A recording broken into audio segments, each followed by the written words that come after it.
The OSG Sports app is up and running on your Android or iPhone. All you got to do, install the OSG Sports app and listen to our podcast from college football, soccer, lacrosse. Let's get this done. Get the OSG Sports app today.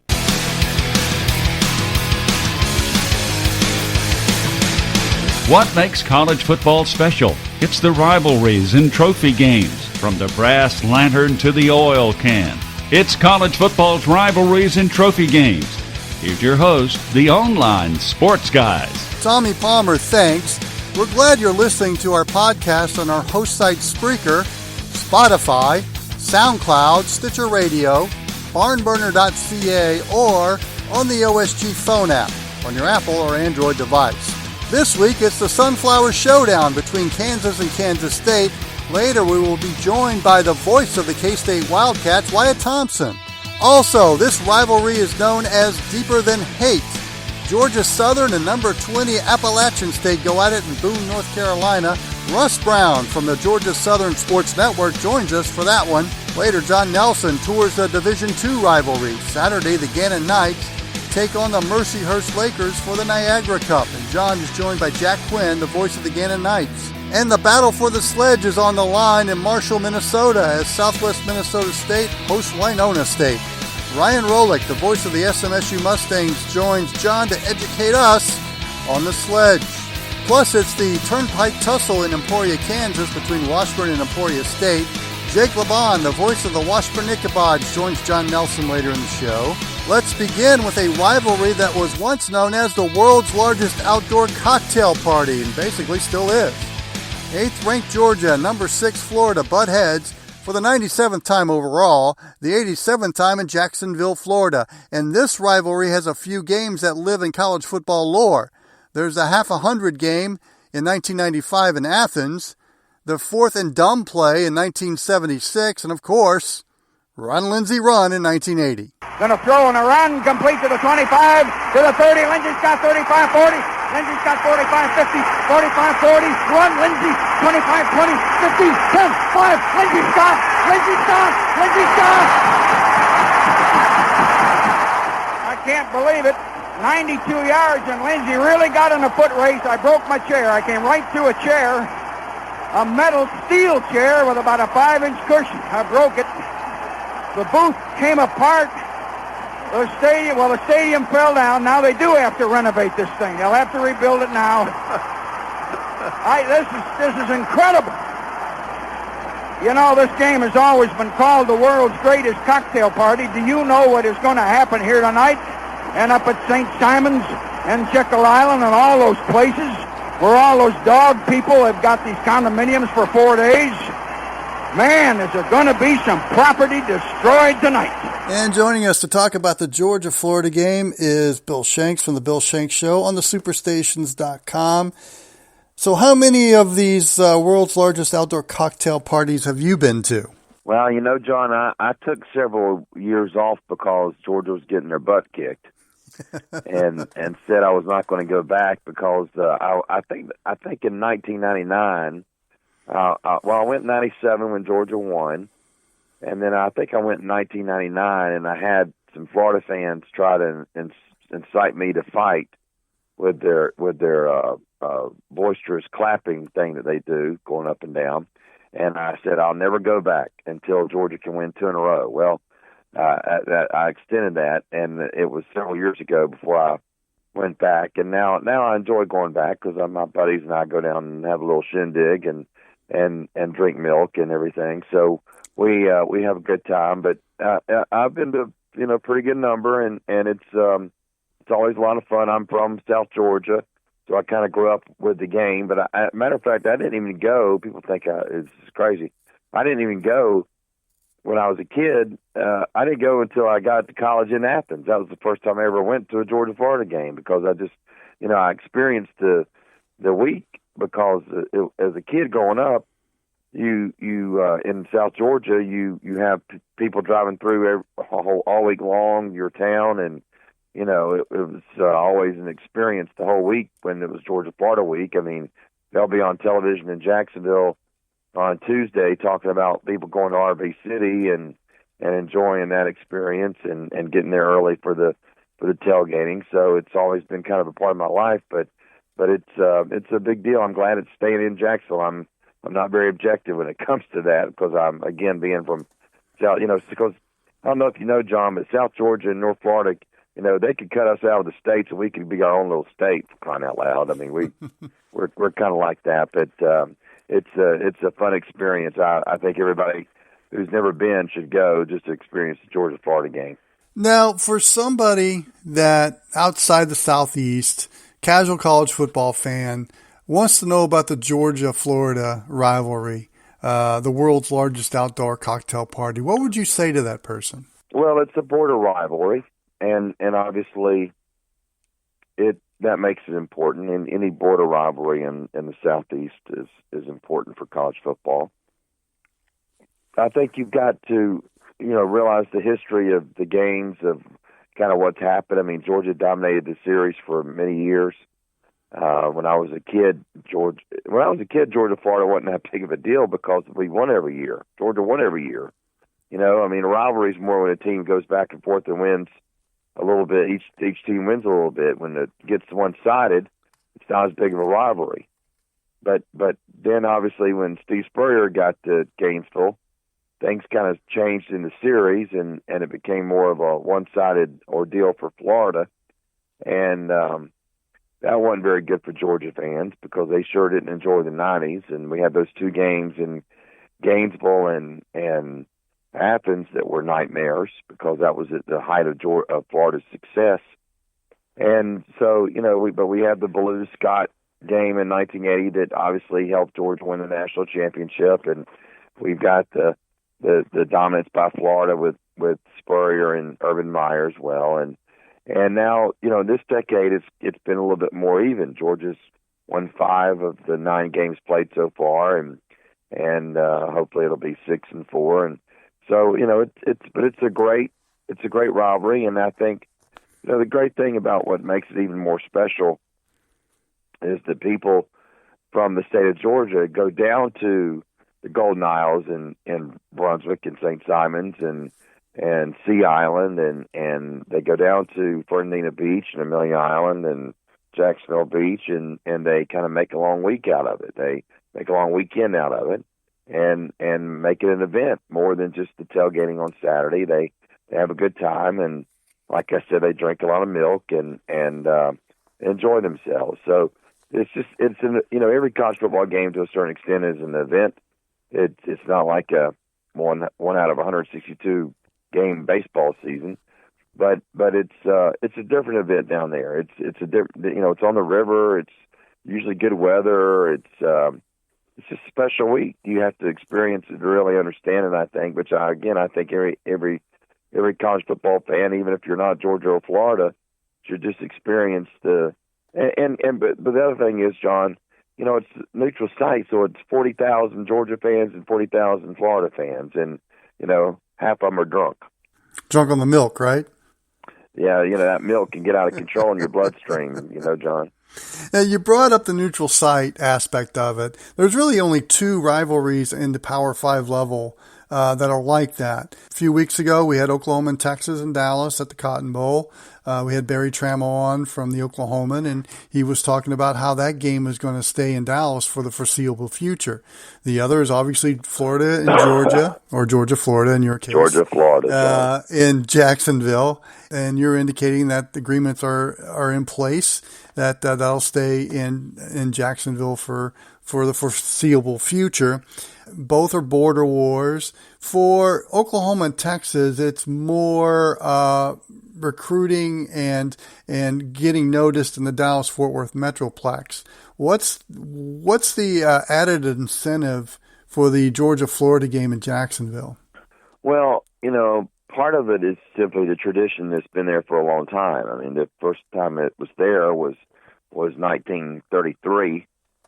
And, the first time it was there was 1915, and they had a little sabbatical and then got back. It's been there every year since 1933. So part of it's just they've been doing it for so long. But from a football perspective, and I mean, this has been a very well-discussed situation here, John. the thought was that Kirby Smart wanted it to be home and home, mainly so he can have the recruiting weekend once every 2 years. I thought that was a little overblown because I do not think that losing a recruiting weekend once every 2 years is that big of a deal compared to the fact that this game is always going to be on CBS. It's in the contract with CBS basically that Georgia-Florida is the game this weekend that they will air every week, every season, no matter what. And so to have that national experience and for people to see, for kids to see what's going on, even on television of Georgia-Florida, I think they say they want to be a part of that. I had David Green on my show on Monday, the former Georgia quarterback. He was here in Macon for the Macon Touchdown Club.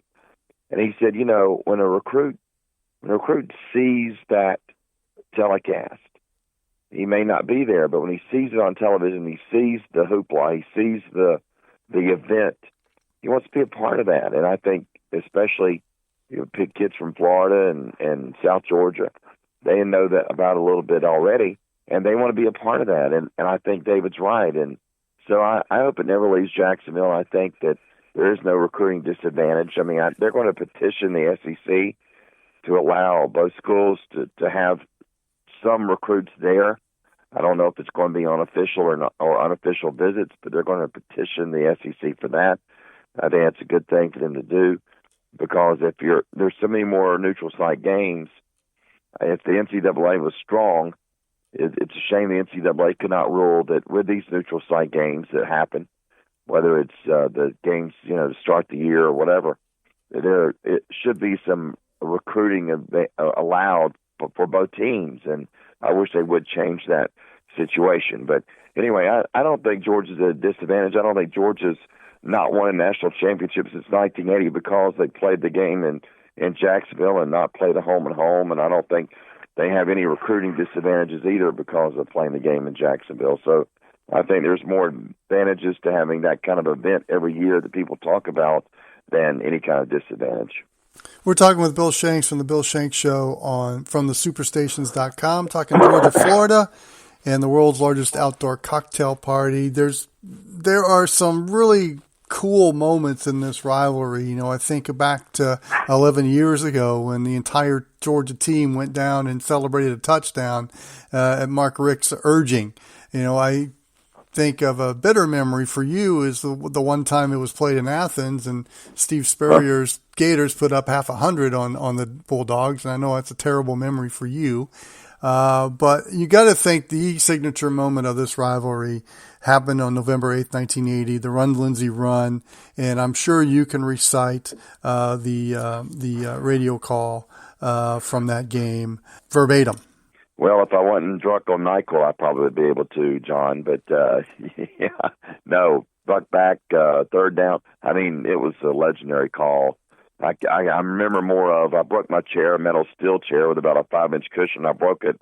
The stadium fell down, and boy, is there going to be some partying on St. Simon's tonight. I mean, it was a legendary call by Larry Munson. It was great. It was a tremendous experience, and it saved Georgia's undefeated season, obviously, and allowed them to win the national championship because they obviously would have been in jeopardy of not having that happen if they had not won that game in that fashion, and the unbelievable finish to the game with Buck Bellew and Lindsey Scott. And sure, it was unbelievable. I mean, there have been some great games. There have been, the 97 game I mentioned earlier, John, Spurrier in Florida were at their height, and Georgia just could not beat that team.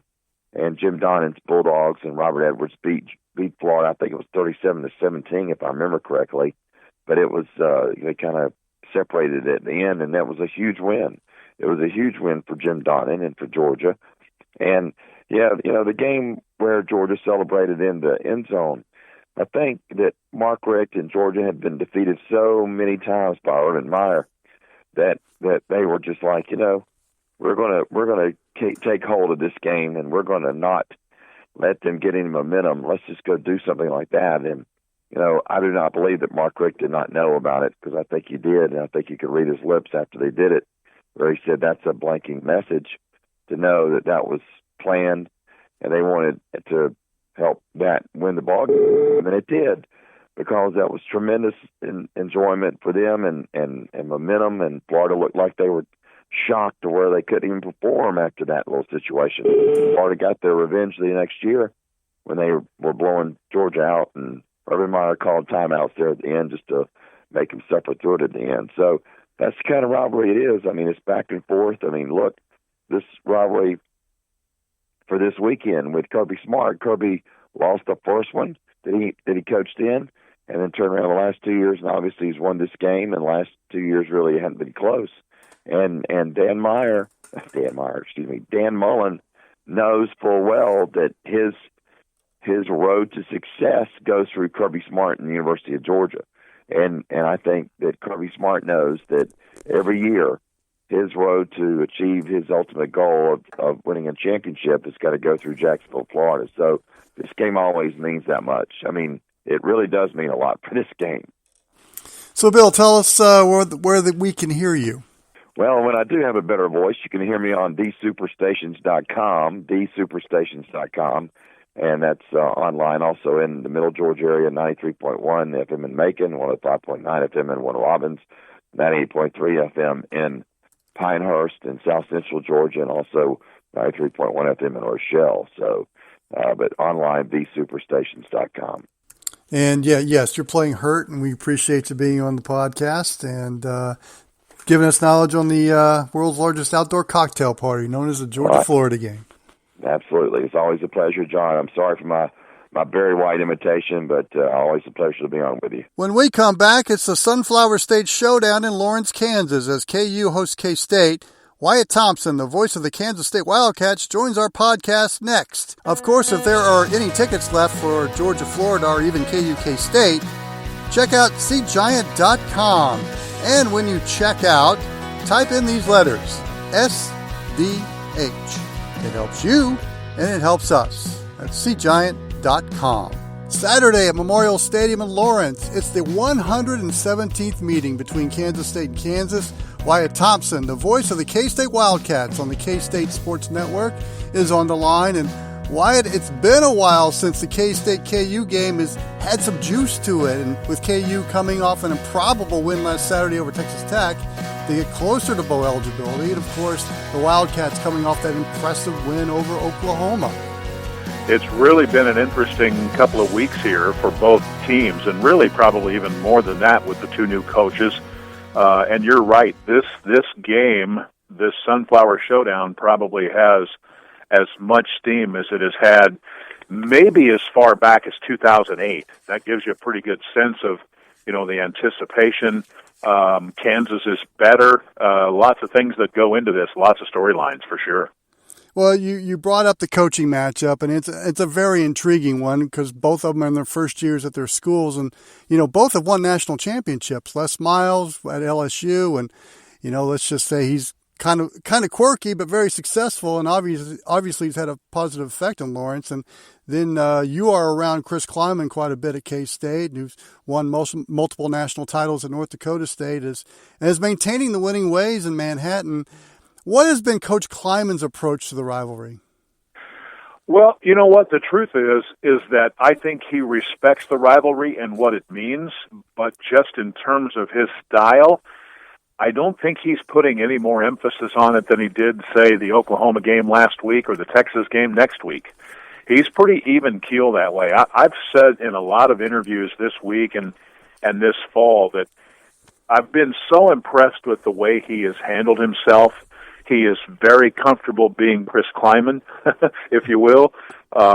He's very good at what he does, but his mantra, so to speak, is just keep pounding the stone one day at a time, and you cannot put one game ahead of the other or look too far ahead.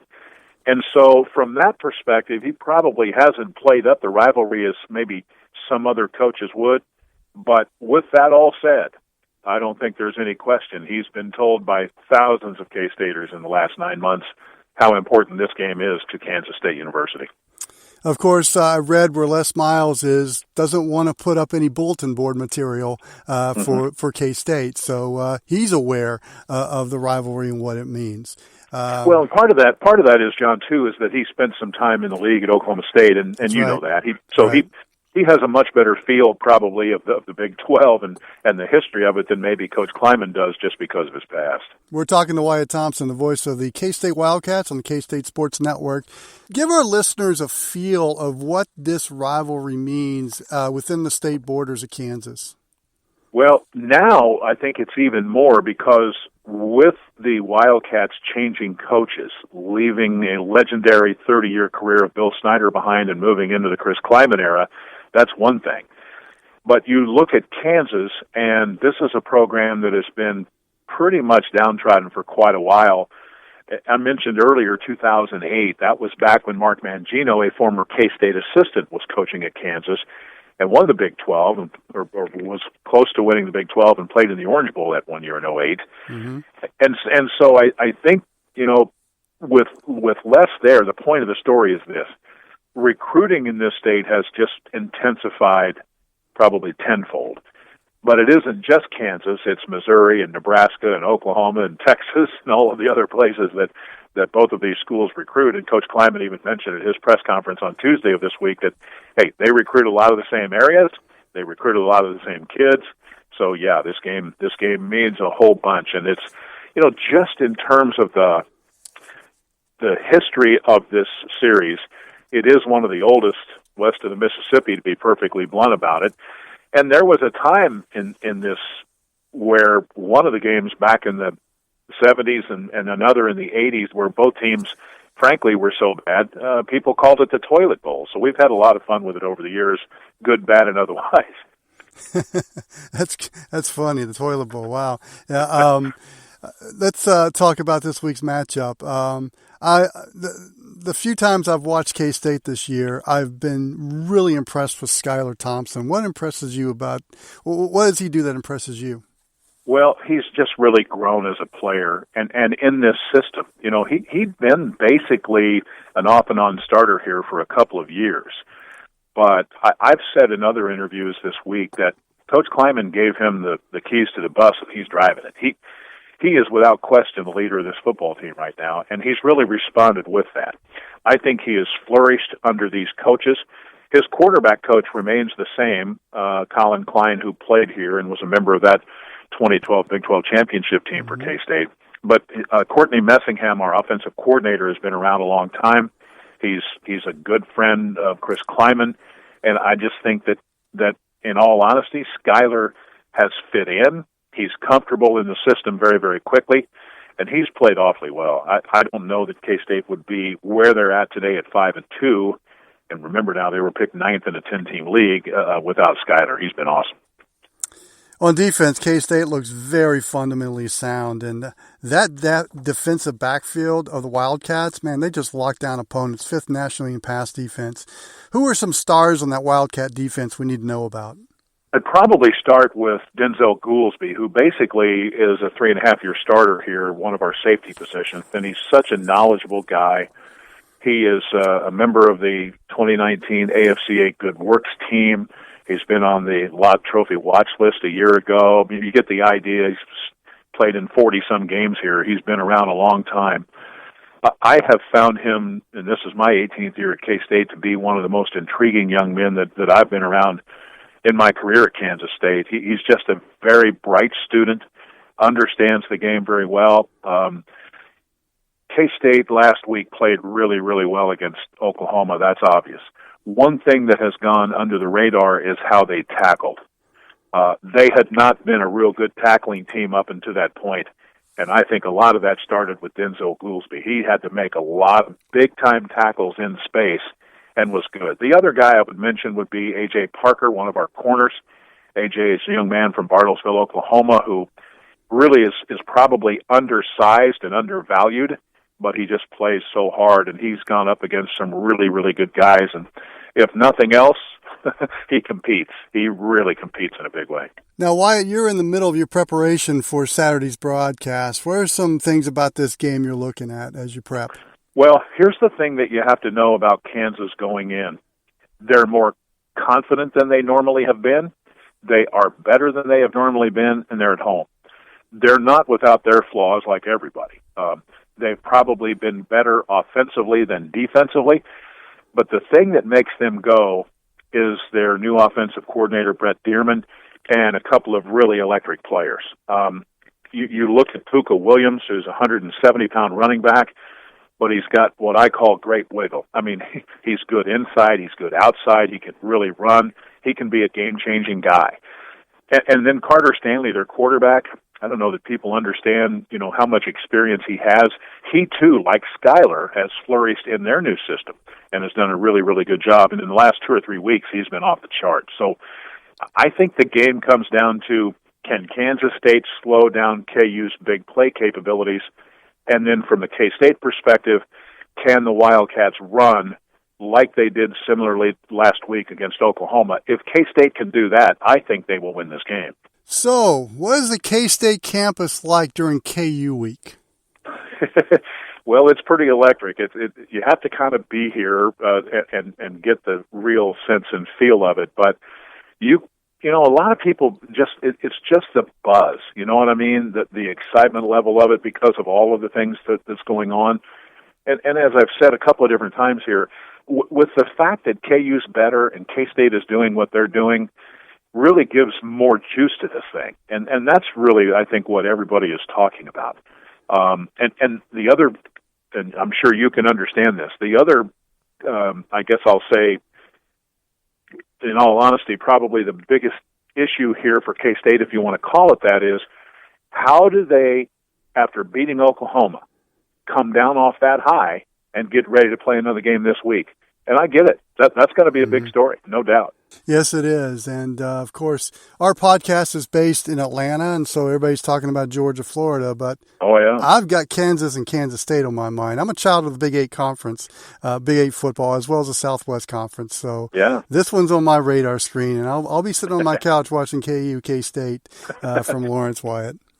Well, it'll be fun, and I have all the respect in the world for the SEC and those programs. I mean, we saw Mississippi State earlier this year, and in my career, I've been to Tennessee and LSU and Auburn and those kind of places. That's great football in the South, and but it's probably a little bit different style, maybe a little faster here, but it's great football, and you know what?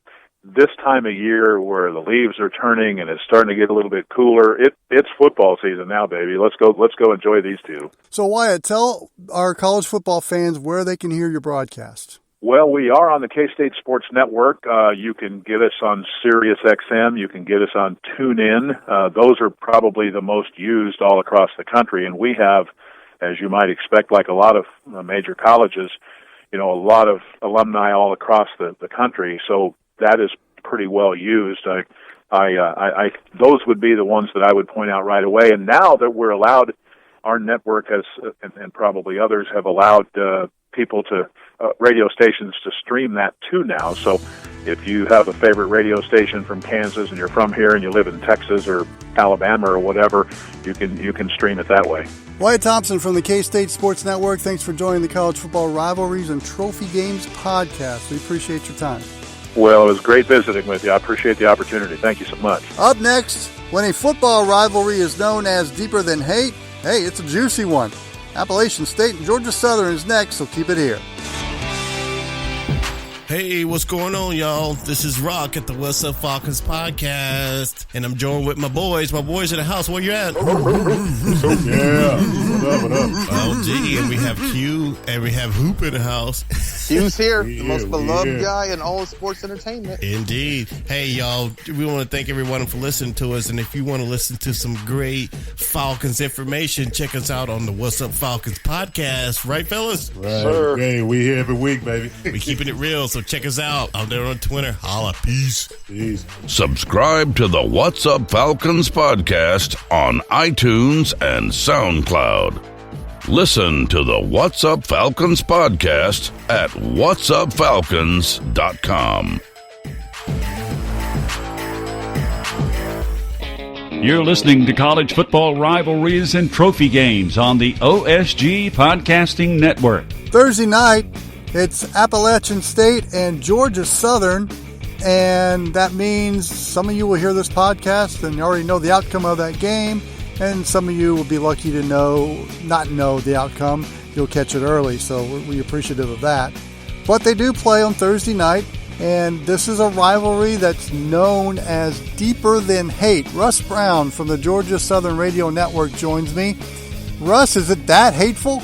Yes, it is, John. It is. I was telling someone earlier this week, Georgia Southern coming off the win over New Mexico State on Saturday, and as the Eagles were pulling away in the second half, you could see the stuff on social media start, the jokes, the memes. I won't get into any of that. I try to stay out of the fray a little bit when it comes to some of that stuff. But yeah, these two, the fan bases, the schools, they don't like each other, and it's no secret. I mean, nobody tries to hide it or anything like that. This is a bitter, bitter rivalry. And this rivalry goes back to the 1AA days when they would meet every now and then in the playoffs. Yeah, in fact, I think the last time they met in the playoffs was 2001. But no, this goes back definitely to the Southern Conference days. And really, it's the irony of it is it's born out of almost, I don't know if camaraderie is the right word, but, you know, the Southern Conference became more of a private school-led league. But then you had Appalachian State and Georgia Southern, both schools with enrollment around 20,000 or so, give or take. You know, when you go to a football game on Saturday in Statesboro, or you go to a game on Saturday, or in this case a Thursday in Boone, North Carolina, you've got the tailgating, the atmosphere, what you would expect to see at a college football game. And when you travel to these other schools, you didn't necessarily get that. So when Georgia Southern and Appalachian State finally got around to playing each other every year, there was always a feeling of like, you know, this is what it's supposed to be like.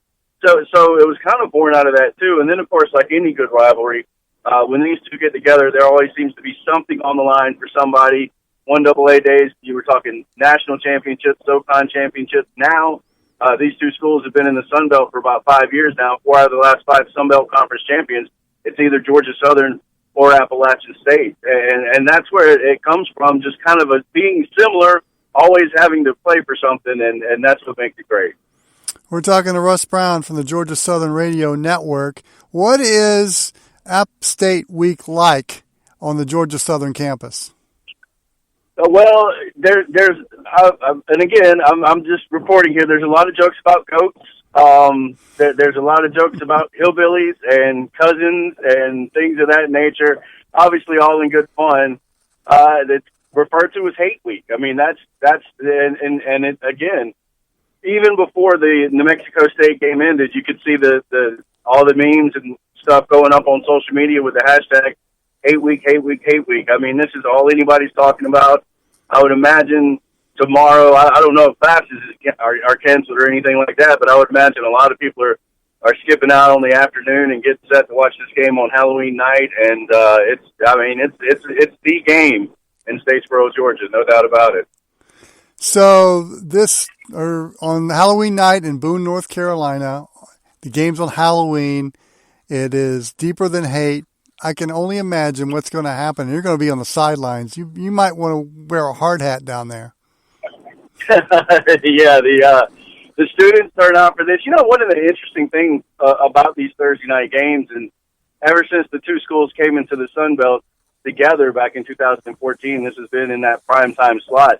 You know, Boone, North Carolina is not an easy place to get to, so it does keep the crowds down a little bit on the Thursday nights, but the students turn out. The students still come out, and that's what really drives it. And yeah, when you walk into that stadium wearing blue, they don't like you. They don't have to know you. They don't know anything about you. They don't care. When you walk in, and it's the same way when the roles are reversed and you got the guys in black and gold coming into Paulson Stadium, you're immediately not liked. And that, you know, the student section is loud. They're kind of situated behind the visiting team's bench. You hear them throughout the game, and it can get pretty harsh down there. It's all in good fun, but it can get heated at times. We talked earlier about how both teams, they always seem to play for something. They're still playing for something, Russ. App State, obviously, number 20 in the country, undefeated. Georgia Southern's 2-1 in conference, so the one loss, if they get this win on Thursday, and depending when you're listening to this podcast, you probably already know the outcome of the game, but if the Eagles should be able to win or are able to win this game, I mean, they now have the tiebreak over App State. Absolutely. I mean, that's exactly what this is for on Thursday night. You know, from the Georgia Southern perspective, one of the things that Chad Lunsford said, the head coach Chad Lunsford said coming into the season was, you know, last year with the 10-win season and the win in the Camellia Bowl, that was a good year for Georgia Southern, but we still finished third in the division. We want to have a great year. And despite the 3 losses, which, by the way, an interesting note, the 3 losses, the teams Louisville, Minnesota, and LSU have combined for 2 losses on the season. Minnesota and LSU still undefeated. And, of course, LSU, the number 1 team in the country. So, you know, the 4-3 record, while that doesn't look great, the Eagles have played a pretty difficult schedule thus far. But with that 1 loss in conference play, that means on Thursday night, all the goals that the Georgia Southern Eagles had set forth in front of them are still attainable if they win this game. You're in the driver's seat in the Sun Belt Eastern Division with a chance to go play what looks like will be Louisiana for a Sun Belt championship. And for App State, with the season they're having, undefeated, they had the big win over North Carolina, of course. All that stuff is in place for them as well. And if you look at the standings and the rankings right now, the folks in Boone are talking about New Year's 6. You know, if they can get to the end of this season undefeated, would they have a shot at going and being in one of those New Year's 6 bowls, which for a team in a group of 5 conference, that's really kind of the ultimate goal, is to get to that New Year's 6 bowl game. So all of that goes into it on Thursday night. It's for the Sun Belt East. Maybe a chance down the road to play for a Sun Belt championship, and then from Appalachian State with their undefeated season, a New Year's 6 bowl game. And so I have a feeling it's going to be a heck of a ball game. So you're heading to Boone. You've done your deep dive for your prep work for this game. What are some things you're looking for? Well, the number one thing, I went back and I watched a couple of the Appalachian State games, their game against Louisiana Monroe, and, of course, the game against the North Carolina Tar Heels. The first thing that jumps out to me collectively as a group is Appalachian State's offensive line. They're not very big. In fact, the center position, only 265 pounds, but they're a very athletic group. They move well together. They like to do a lot of zone blocking stuff out of their run game. And these guys get out, get after it. They're quick. They're physical at the point of attack, and just a really mean, nasty bunch. And that's kind of where it all gets started to set up that run game. And then you can get into some of the play-action pass stuff for the quarterback, Zach Thomas. And he is, I tell you, especially in that North Carolina game, they got some pressure on him at times. Zach Thomas is a cool cucumber back there at the quarterback position. He really, really, really makes that thing tick for their offense. So, you know, that's sort of the first thing that jumped out to me. The challenge is going to be for Georgia Southern, how do you deal with Appalachian State's our offensive line, rather, for the Eagles? You know, we've got a couple of defensive linemen in particular, Trevor Fleem and Raymond Johnson, that are playing really well right now. I think they're going to be up for that challenge.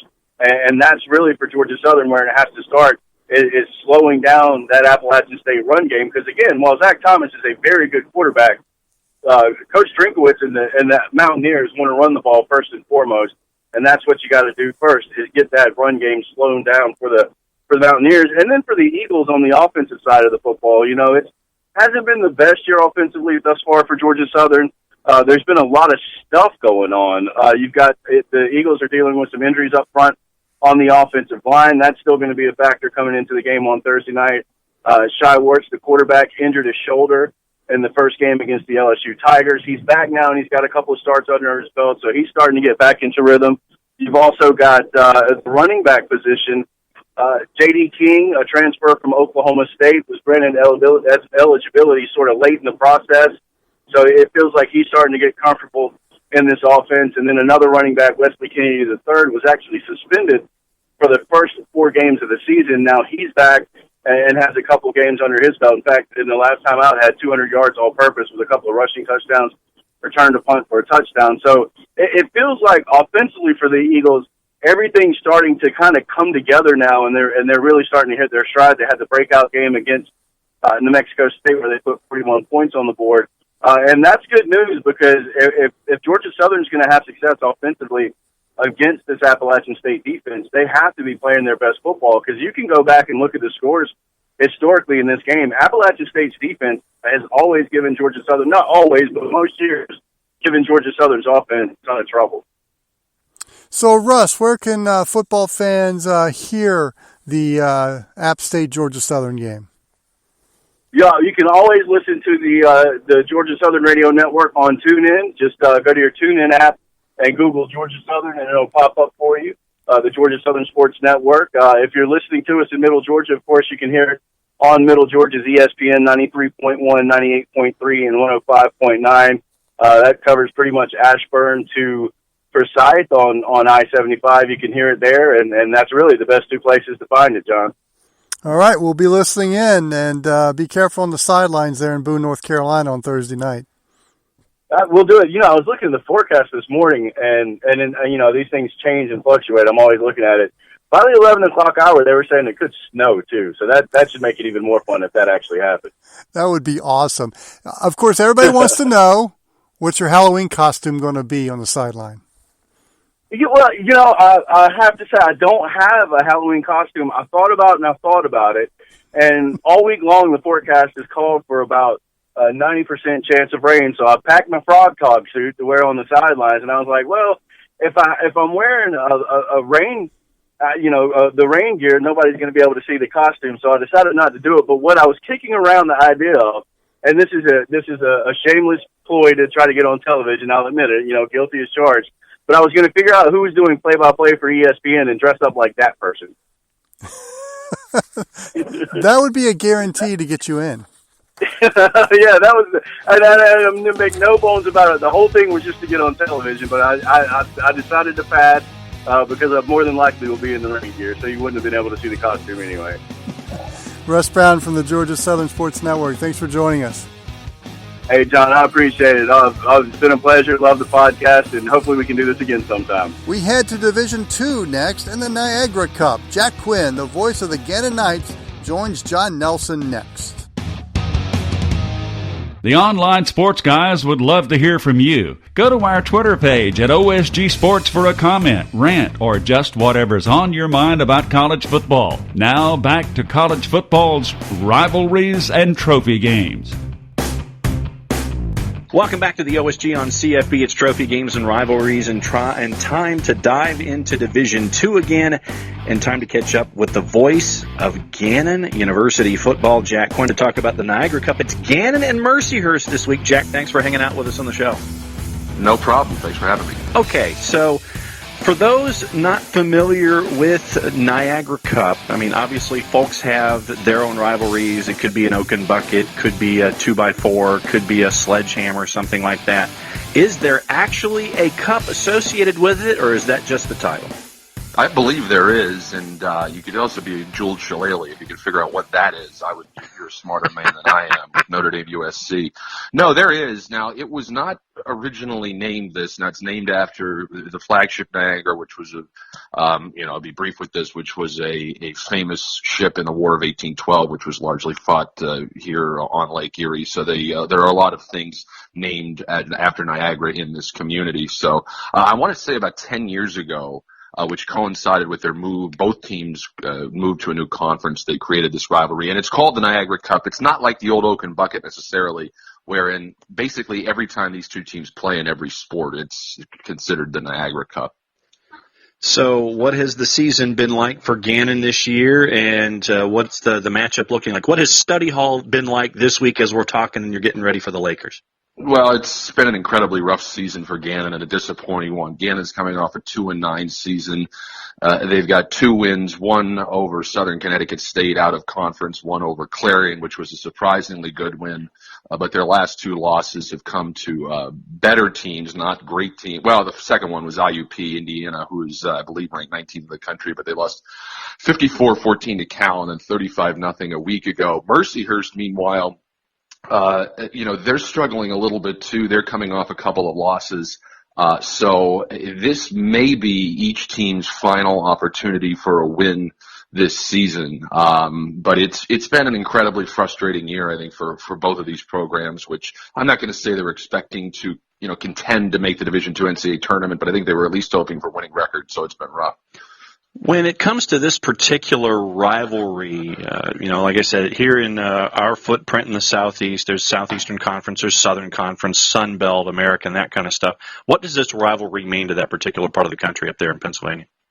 Well, in Erie, it's really just in Erie, and it means, I think, probably more to the fans, because both of these teams, it's not like, a Georgia Tech or Georgia, who I suspect a large portion of their roster comes from Georgia and then Florida as well, or certainly, I guess Florida would be a better example, or USC, where they're largely recruiting that area. But I think to the fans who grew up here and went to these institutions, it's a big deal. It's certainly the highest attended game, I think, on either team's schedule. These two campuses are only about 5 miles as the crow flies, maybe about a 12-minute drive.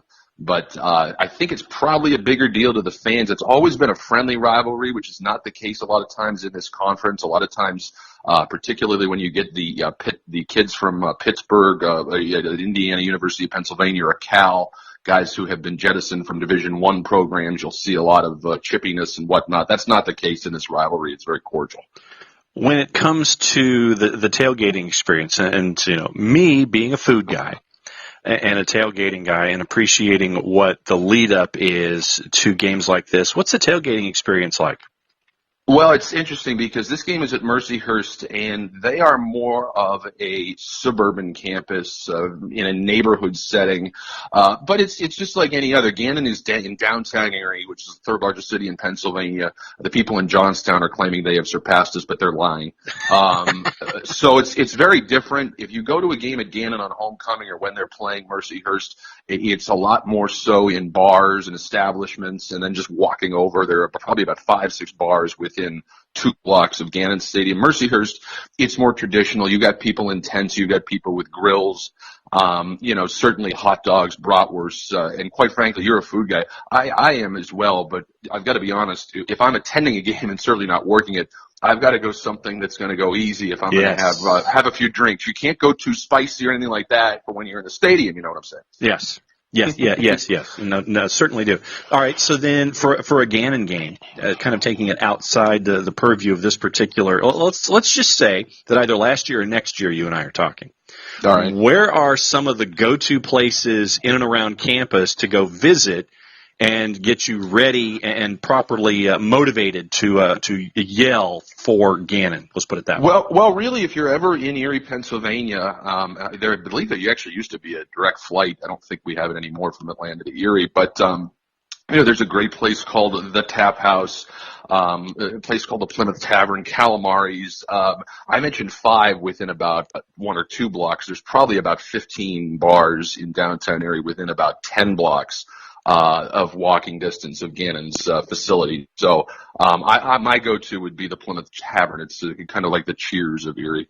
All right, so on the field for Gannon this year, going into this game on Saturday, who's in the spot shadow for you on your call sheet?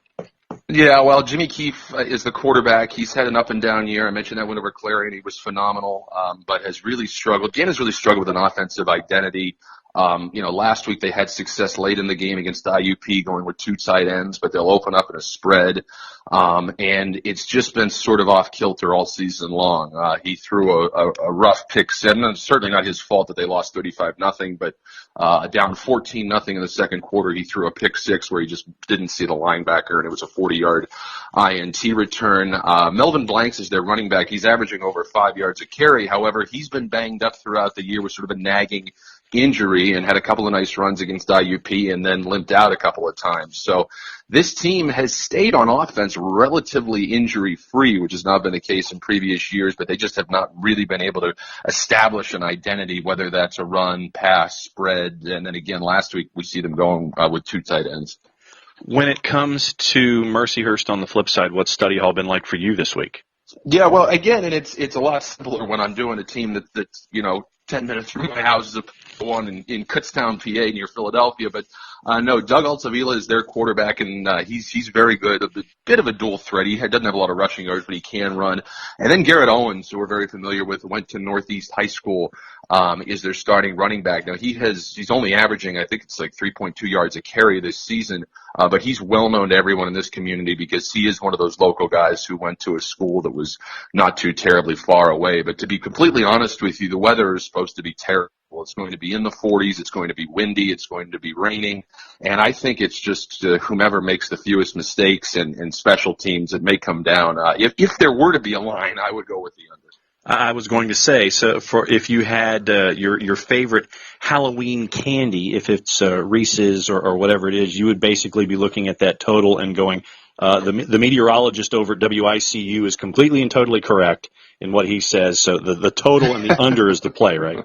Well, I guess so. But, you never know. And then I'll do that and it'll be 55-51. Right. And I'll look like a moron. But no, I think it's just whomever makes the fewest mistakes. And, again, that's been an issue for Gannon this season, whether it's penalties, whether it is ill-timed, penalties, but, ill-timed delays of game when it's 3rd and 1, 3rd and 5, and then turnovers as well. So if they can get those things down, and again, this is probably Gannon's at least last best chance at a win this season. So they'll be fired up, no doubt about that. All right, so time for the blatant promo for those that want to listen to you calling Gannon football, not just this week, but all the other weeks, and keep an eye on you on social media, Gannon on social media. How do they do it, and keep an eye on everything going on up there in D2 in Erie?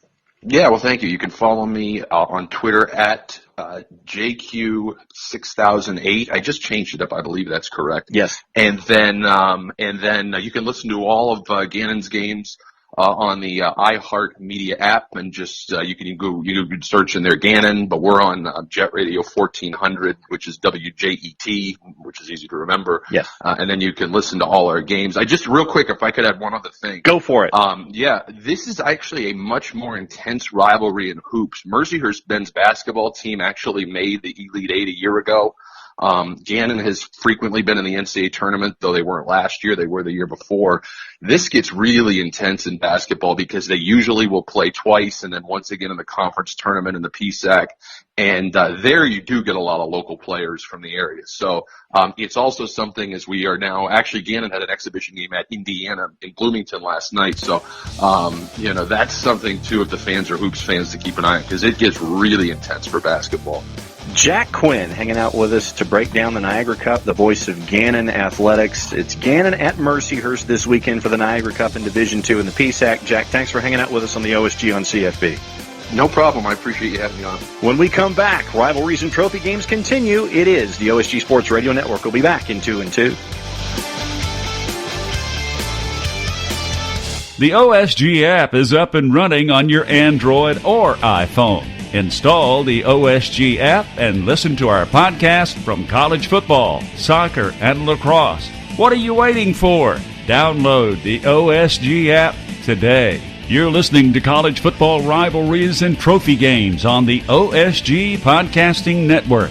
Welcome back to the OSG on CFB. It's Trophy Games and Rivalries, and our tour in Division II continues, where we catch up on the battle for the Sledge, Winona State, and it is Southwest Minnesota State, and the voice of SMSU, at least north of the Mason-Dixon line, because our executive producer, John Wilkerson, says, yeah, there's another SMSU, and that's in Missouri, and that's the one that I graduated from. So it's the other SMSU, at least according to Wilkie. Ryan Rohlik, the voice of Southwest Minnesota. Thanks for hanging out with us for the education this week. Hey, John, I appreciate the time, man. Glad to be on. Okay, so the battle for the Sledge. Where is the Sledge? Is it a physical sledge? Is it something that is a picture? Is there a physical sledge that is battled for here?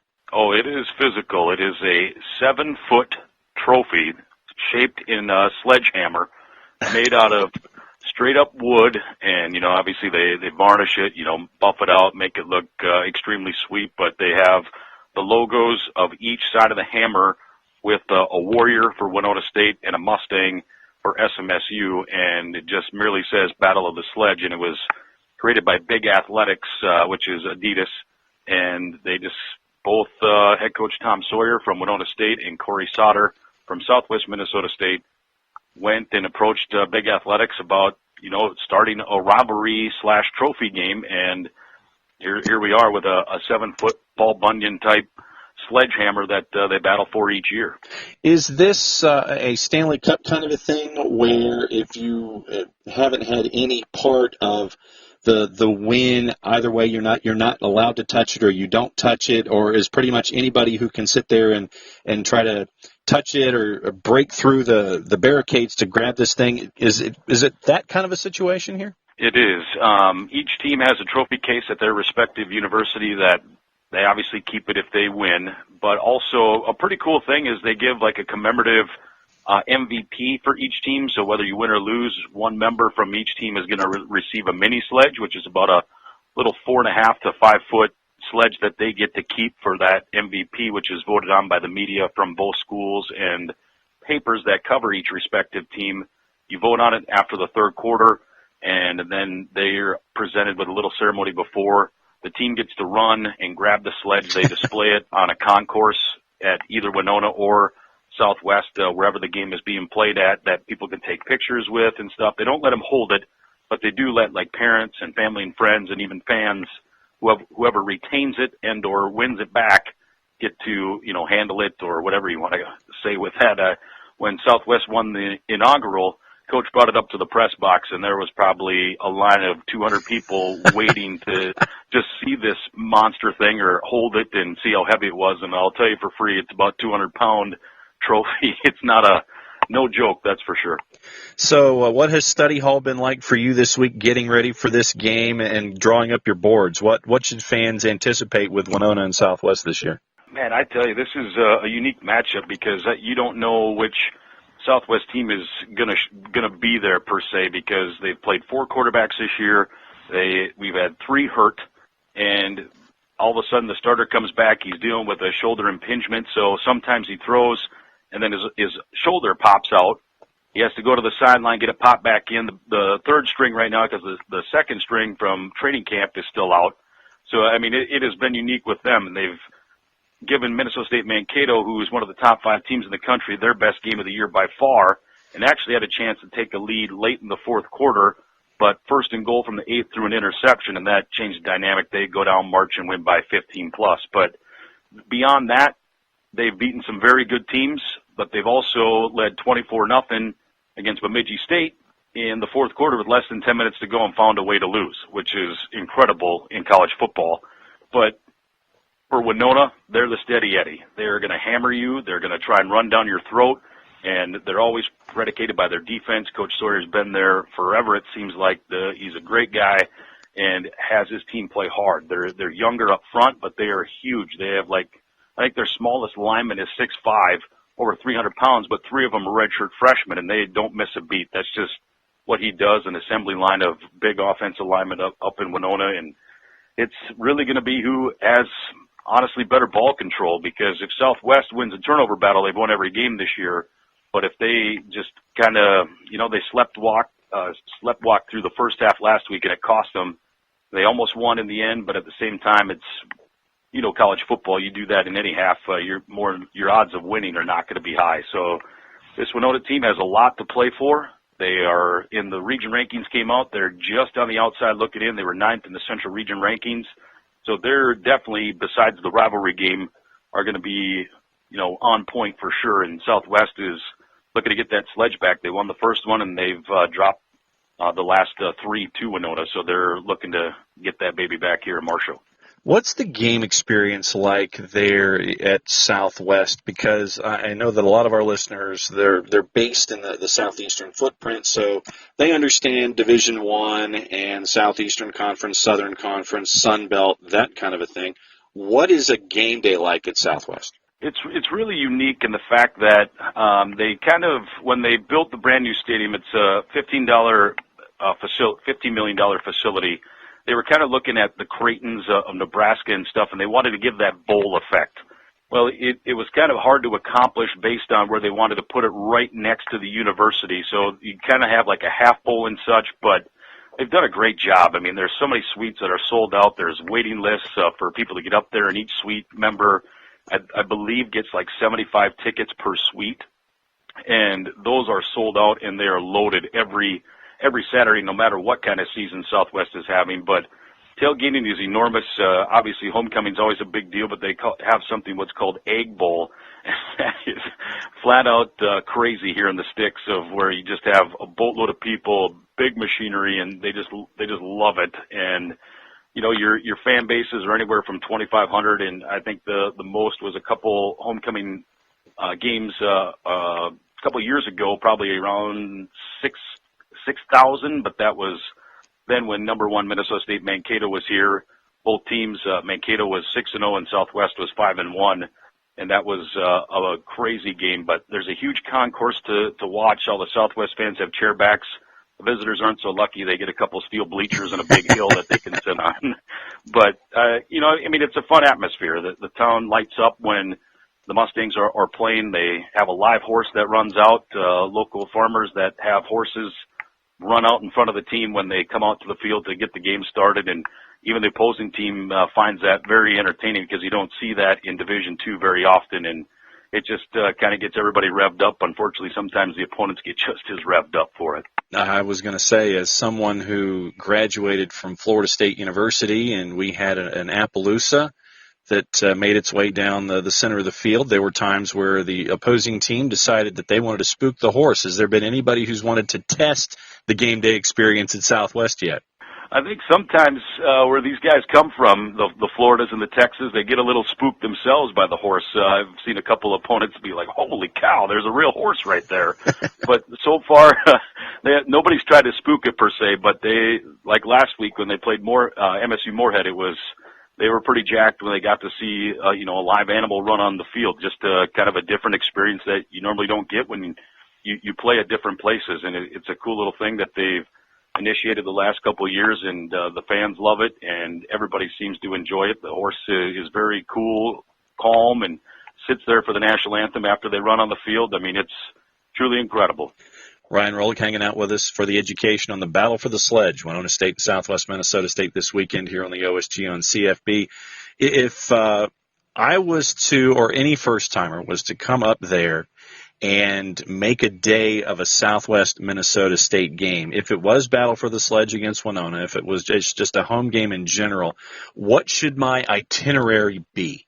Well, really, Marshall is not like a huge town by any stretch of the imagination, but it is littered with a boatload of small communities around it. So granted, the town's around 16 to 17,000. You have at least 150 to 200 towns within an hour drive of Marshall that you have all these local kids that either play for Southwest or the visiting team. I think that's what makes the Northern Sun such an intriguing conference, because so many of these guys have either played against each other in high school, maybe were teammates. And so you get all these people that were rivals even in high school, now maybe rivals even though they were on the same high school team. Now their parents are rivals because obviously they're going to back their son. So, you get a great atmosphere where the tailgating opens right away. Sun's up, people are out there starting their smokers and stuff like that. And, it's just a real cool experience. I think if someone was never here, Egg Bowl is honestly probably one of the sweetest things I've ever seen, where even if you're not into egg, you don't know anything about farming or anything that deals with the egg community, it is beyond sweet. They have all these food tasting places that you have competitive barbecuers there, grilling ribs and things that you can try for free that day. They have all these hay mazes and such that they give prizes away. I watched 3 people walk out with 55-inch smart TVs at the Egg Bowl this year by clicking on the Mustang app that you were at the game. They've given away $1,500 cash. It's a light up the kind of place where you got to be at tailgating right at the beginning, because a lot of times they play at 1 o'clock. If it's a night game, everybody's out there tailgating. You know what that means. Yes. Crazy, especially when it's Battle for the Sledge. All right, time for the blatant promo, Ryan, for those that want to listen not just this week, but every week when it comes to athletics at Southwest. How do they do it? We run on a 75,000-watt station here in Marshall, one of our cluster of 5. It's 105.1 Carl. If you're in the immediate area, we always stream as well at marshallradio.net. We also have a free app that's Marshall Radio that we do an hour pregame show before every football game, and it's that's basically we're the home of Mustang athletics. We do all the football and Southwest men and women's basketball, and then volleyball. Being we don't have a huge staff here by any means, we wait until they get to playoffs, and then we do some volleyball and such for Southwest athletics. Ryan Rohlik, the voice of everything Southwest Minnesota State, marshallradio.net. Thanks for hanging out with us. Thanks for the education this week on the Battle for the Sledge. Have a tremendous broadcast. May the signal be pure. May all of the brakes run as they're supposed to. Have a hell of a call, my friend. We'll catch up with you soon. Hey, John, I appreciate the time. Do a heck of a job yourself, and good luck the rest of the year yourself. All right, when we come back, more OSG on CFB. We'll be back in 2 and 2. The OSG Sports app is up and running on your Android or iPhone. Install the OSG Sports app and listen to our podcast from college football, soccer, and lacrosse. What are you waiting for? Get the OSG Sports app today. John Wilkerson back with you. At the top of the show, we told you we would have the turnpike tussle between Washburn and Emporia State. John Nelson and the voice of the Washburn Ichabod's Jake LeBond will be on a separate podcast, so look for that to drop soon. Other trophy games this week, BYU and Utah State will meet for the 89th time in Logan, Utah. Since 1948, the Aggies and the Cougars play for the old wagon wheel. Utah State has possessed the wagon wheel the last 2 years. Staying out west, Fresno State and Hawaii is a heated rivalry in the Mountain West. Back in 2002, then Hawaii head coach June Jones claimed that he saw a screwdriver being thrown over his head from the Fresno State student section and falling on the field. A Fresno State investigation did not produce any witnesses from security or field crews. A Fresno radio station created a golden screwdriver trophy to symbolize the rivalry. By the way, Fresno State has won 7 of 8 from Hawaii. And it's Miami and Florida State Saturday in Tallahassee. Both teams are 4-4. And when was the last time this rivalry got so little buzz? This used to be appointment TV in prime time. And now it's a 3:30 kick on ABC. Those are your rivalries and trophy games for this week. Thanks for listening. We thank Bill Shanks, Wyatt Thompson, Russ Brown, Jack Quinn, and Ryan Rohlik for joining the show. For John Nelson, I'm John Wilkerson. Enjoy the games this weekend. You can find this and past shows by downloading the OSG Sports app on your mobile device. Enjoy all of our shows from the OSG Sports Podcasting Network. The OSG Sports app is up and running. Download it today.